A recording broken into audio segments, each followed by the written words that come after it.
Czas najwyższy na kolejny Q&A. Witają się w nim z Wami, jak zawsze, zagorzali toyotowcy Maciej Kilim i Robert Mularczyk. A dziś tematyka będzie przeróżna, bo powpadały nam od Was przeróżne pytania dotyczące nowych albo dopiero co w przyszłości oferowanych u nas modeli. No to Maćku, lecimy. Czy przypadkiem Corolla Cross nie jest poprawką do CHR-a? Samochód CHR to jest samochód, który został od początku zbudowany na rynek europejski. Corolla Cross to przeciwnie, samochód, który był tak naprawdę zbudowany na rynek azjatycki. My go zaimportowaliśmy. Początkowo nie był przewidziany na rynek europejski. No i teraz pytanie, czy to jest tak, że dlatego, że CHR jest za mały? No oczywiście, że nie. Kilka spraw. Po pierwsze, to jest oczywiste, że samochód to nie jest tak, że wprowadzamy go do produkcji, a potem dopiero patrzymy, czy jest duży, mały, średni, czy za mały. To wszystko nie jest tak. zaplanowane. No nie jest tak, oczywiście dużo wcześniej. Nie tylko u Japończyków, Robercie. No generalnie tak się robi. To jest za droga rzecz. Dużo wcześniej się przeprowadza badania, analizy, tak, testy. Sam uczestniczyłem wielokrotnie w tym i to jest na wiele, wiele lat przed wprowadzeniem samochodu, zwłaszcza jeżeli jest to zupełnie nowy model, a takim był CHR. No tak, Maciej, druga ale rzecz. CHR i Corolla Cross to są auta na tej samej podłodze zbudowane. Tak, na tej samej podłodze, nawet co Corolla zwykła, tak? Podłoga typu C. Natomiast no, wystarczy spojrzeć na te auta i tam zupełnie inny klient, inna rola tego samochodu w naszym line-upie. Po pierwsze CHR. CHR miał zmienić wizerunek Toyoty jako auta właśnie takiego dla stonowanego. Dobre słowo. Stonowanego klienta, szukającego przede wszystkim praktycznego, ekonomicznego i takiego racjonalnego samochodu. CHR miał z tym w ogóle zerwać. Tak? I tak zrobił. Dokładnie. Tam kierowaliśmy się przede wszystkim stylem. Ten samochód miał być inny, miał zerwać z tym dotychczasowym wizerunkiem Toyoty. W związku z tym są tego konsekwencje. Tak, to auto nie jest autem rodzinnym. To auto jest dla kierowcy i pasażera, niekoniecznie dla pasażerów na tylnych siedzeniach, ponieważ tutaj główną rolę odgrywał design. Starano się, żeby to auto było jak najbardziej takie agresywne, dynamiczne w linii. W związku z tym ono nie miało być nigdy autem rodzinnym, przestronnym, z dużym bagażnikiem. To nie była jego rola. Natomiast taka była rola Corolli Cross. To jest auto, które z założenia miało być stonowanym samochodem dla większej rodziny. Autem, którym ważny był bagażnik i tylny rząd siedzenia. No to mamy pytanie znowu do CHR-a hybrydowego. Uwaga. Niedługo przesiądziemy się w domu z pełnoletnich aut do nowej CHR Hybrid. Podejrzewam, że nie jesteśmy odosobnieni w tym przypadku i bardzo chętnie zapytam o to, czy możecie panowie poinstruować taką grupę kierowców, jak jeździć hybrydą, o czym pamiętać, by mało palić i tak dalej, i tak dalej. Może to być nawet w formie odnośników, linków i tym podobnych rzeczy. Szanowni nasi widzowie i ty, szanowny widzu, który zadałeś nam to pytanie, trafiłeś idealnie. To jest człowiek, który jak widzą go taksówkarze na mieście, to im gęsia skórka wyskakuje, bo to jest gość, który potrafi hybrydami spalić nic. Ja się zastanawiam, kiedy będzie taki moment, że zacznie mu w baku tego paliwa przyrastać podczas jazdy. Oj, Robert, nie przesadzaj, jeszcze ludzie pomyślą, że jestem jakimś kapelusznikiem.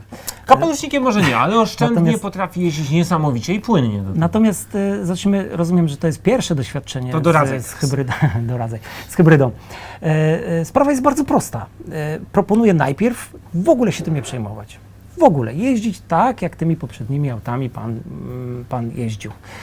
Poczuć auto, tak? Zobaczyć, bardzo szybko pan się zorientuje, w którym momencie samochód dołącza silnik spalinowy, w którym pracują dwa silniki, jak operować pedałem gazu. Tutaj samochód też nam pomaga w tym, podpowiada, ocenia nas, podaje punkty, jak hamujemy, jak przyspieszamy, jak jedziemy ze stałą prędkością i podaje nam też nad czym powinniśmy pracować. W związku z tym proponuję zacząć po prostu jeździć, a po chwili zorientuje się pan, jak hamować, bo pamiętamy, że przy hamowaniu to nie chodzi tylko o zatrzymanie samochodu, ale odzyskanie jak największej ilości energii, którą naładujemy baterię. Jak przyspieszać, żeby korzystać głównie z silnika elektrycznego, mniej spalinowego przy przyspieszaniu, że trzeba troszkę nogę potem cofnąć, w pewnym momencie więcej, to potem mniej. Bardzo szybko się pan zorientuje i z tymi punktami, o których zacząłem, samochód przyznaje punkty. Jeżeli uda się panu uzyskać punktów w procentach 75 i więcej, no to możemy uzyskiwać spalanie naprawdę niskie. Jeżeli chciałby Pan uzyskać spalanie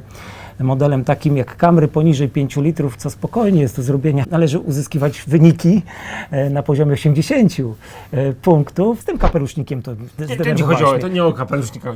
Nie, Maciek, nie ma żadnego... Normalna eksploatacja samochodu. Jeździmy autem w ruchu miejskim, tak jak inni uczestnicy, natomiast pamiętamy, żeby nie działać agresywnie, tak przy hamowaniu, tak jak przy przyspieszaniu, ale tego wszystkiego za chwilę Pan sam się zorientuje, o co chodzi. To jest bardzo prosty, komfortowy napęd i bardzo przyjemny dla użytkownika. Ja muszę się przyznać, że bardzo lubię jeździć hybrydami Toyoty i to wszystko w teorii świetnie wygląda i Maciek też kiedyś mi tego opowiadał i mówię, a przecież to proste.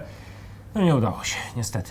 Ja nie mam z czym się tutaj porównywać z Maćkiem, ja po prostu jeżdżę dość oszczędnie, ale nie jakoś specjalnie oszczędnie hybrydą. Znajduję tam inne elementy w czasie jazdy, które dają mi radość z tej jazdy, niekoniecznie oszczędzanie. Ale rzeczywiście Maciek posiadł chyba tą wiedzę tajemną na temat hybryd już tak całościowo i dogłębnie, muszę przyznać. Nie przesadzajmy. Będziemy dalej, Maciek, będziemy dalej. Chciałbym się zapytać, czy istnieją dzisiaj jakiekolwiek szanse na skrócenie terminu dostaw samochodów w bieżącym roku? No to jest pytanie, które się często pojawia. Po pierwsze, produkcja Toyoty jest mniej więcej na tym samym poziomie. Tak? To nie jest tak, że Toyota produkuje mniej niż w roku ubiegłym, zwłaszcza w Polsce nasza sprzedaż nawet rośnie. Natomiast tak, czekamy na samochody coraz dłużej i tu warto spojrzeć na, no to chociażby na rejestrację. Miesięcznie rejestrujemy około 6 000 samochodów, a mniej więcej 6-7, czasami trochę mniej, czasami trochę więcej. Natomiast ilość zamówień, którą w tym samym czasie zbieramy, to jest kilkanaście tysięcy. Czyli w jeden miesiąc tak naprawdę sprzedajemy 2. W kolejny miesiąc kolejne 2. W związku z tym kiedyś musimy bardzo te szybko samochody ustawić w kolejkę do produkcji, wydawania później. No to jest ta kolejka rośnie niestety. Więcej wyprodukować samochodów z różnych powodów się nie da. W związku z tym, czy kiedyś ta kolejka się skróci? Oczywiście, że tak. Kiedyś to szaleństwo wreszcie skończy, natomiast na pewno nie w tym roku. Wiemy, że na rok 2023 Toyota planuje bardzo duże, tam będą wzrosty produkcji w stosunku do roku 2022 i 2021. Natomiast co będzie w roku za rok? Oj, ja się w tej chwili nie podejmuję obiecywać. Jeszcze tylko dodam, że jak tak spojrzymy sobie na ostatnie lata sprzedaży Toyoty, nowych Toyot w Polsce, to są liczby kroczące. Kiedyś, jeżeli w roku sprzedaliśmy 40 000 nowych Toyot, to było mega osiągnięcie. W tej chwili to jest, Maciek wspominał, 70 000 mniej więcej tych Toyot w roku. W zeszłym tak, a w tym będzie pewnie, mam nadzieję, jeszcze więcej. Tak, więcej. To prawda, więc stąd się biorą też pewne problemy logistyki i dostawy tych samochodów przy ograniczonej nieco jednak produkcji. Ta Toyota i tak ma jeszcze nieźle na rynku. Tak jest. Lecimy dalej, Maćku. Proszę bardzo. Kiedy pojawi się w Polsce Yaris z linii stylistycznej GR Sport i czy będzie miał najnowsze multimedia? Tak, zacznijmy od razu od pierwszej części Yaris GR Sport. I kiedy? Ale oczywiście, że będzie już w tej chwili, nawet można go zamawiać. Pierwsze Yarisy GR Sport, przypomnę, to są te samochody, które wyglądają ładniej, mają nieco inaczej stuningowane zawieszenie, układ kierowniczy, natomiast to nie jest ten samochód z tym super silnikiem. Nie, to jest Yaris to jest wersja Sport. Tak, to jest wersja stylistyczna. W kwietniu pojawią się te samochody. Już można je rezerwować, także dostępny jest cennik i wszystkie dane techniczne tego auta. A multimedia? A, multimedia. No multimedia będą takie same jak w innych Yarisach, w tych droższych wersjach, w związku z tym tam multimedia będą bez zmian. Jasne.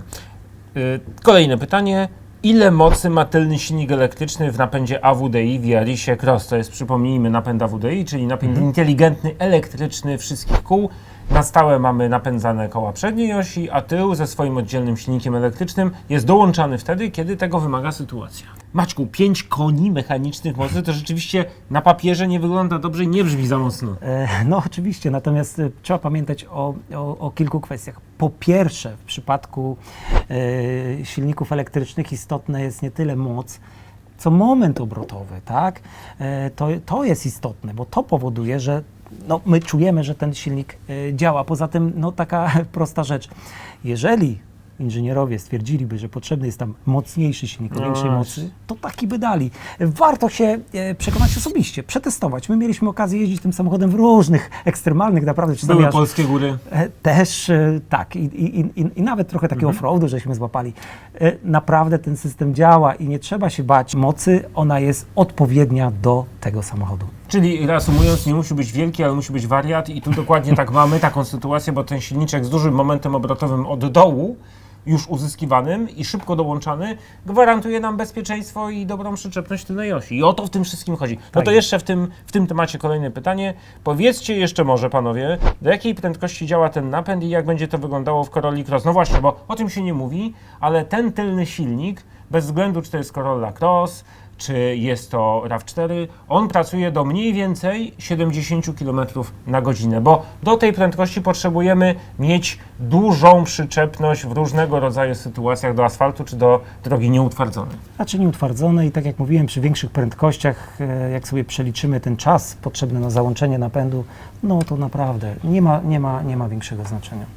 Moi drodzy, to na tym pytaniu kończymy kolejną sesję Q&A'ów w wydaniu Maćka i Roberta. Zapraszamy na następne sesje. Śledźcie nasze poczynania i nowe filmy na YouTube'owym kanale Toyota News z serii Toyota Insider. Także serdecznie Was zapraszamy. Dziś Wam mówimy do widzenia i do usłyszenia, ale pojawimy się niebawem z kolejną porcją eksperckich odpowiedzi na bardzo trudne i inteligentne pytania. Zapraszamy Was także do podsyłania kolejnych pytań pod filmami, czy to już bezpośrednio do nas. Żadne nie powinno być przez nas pominięte, bo Q&A służą temu, żeby rozmawiać, dyskutować i wymieniać się wiedzą, a nie manipulować rzeczywistością. Do zobaczenia. Do widzenia.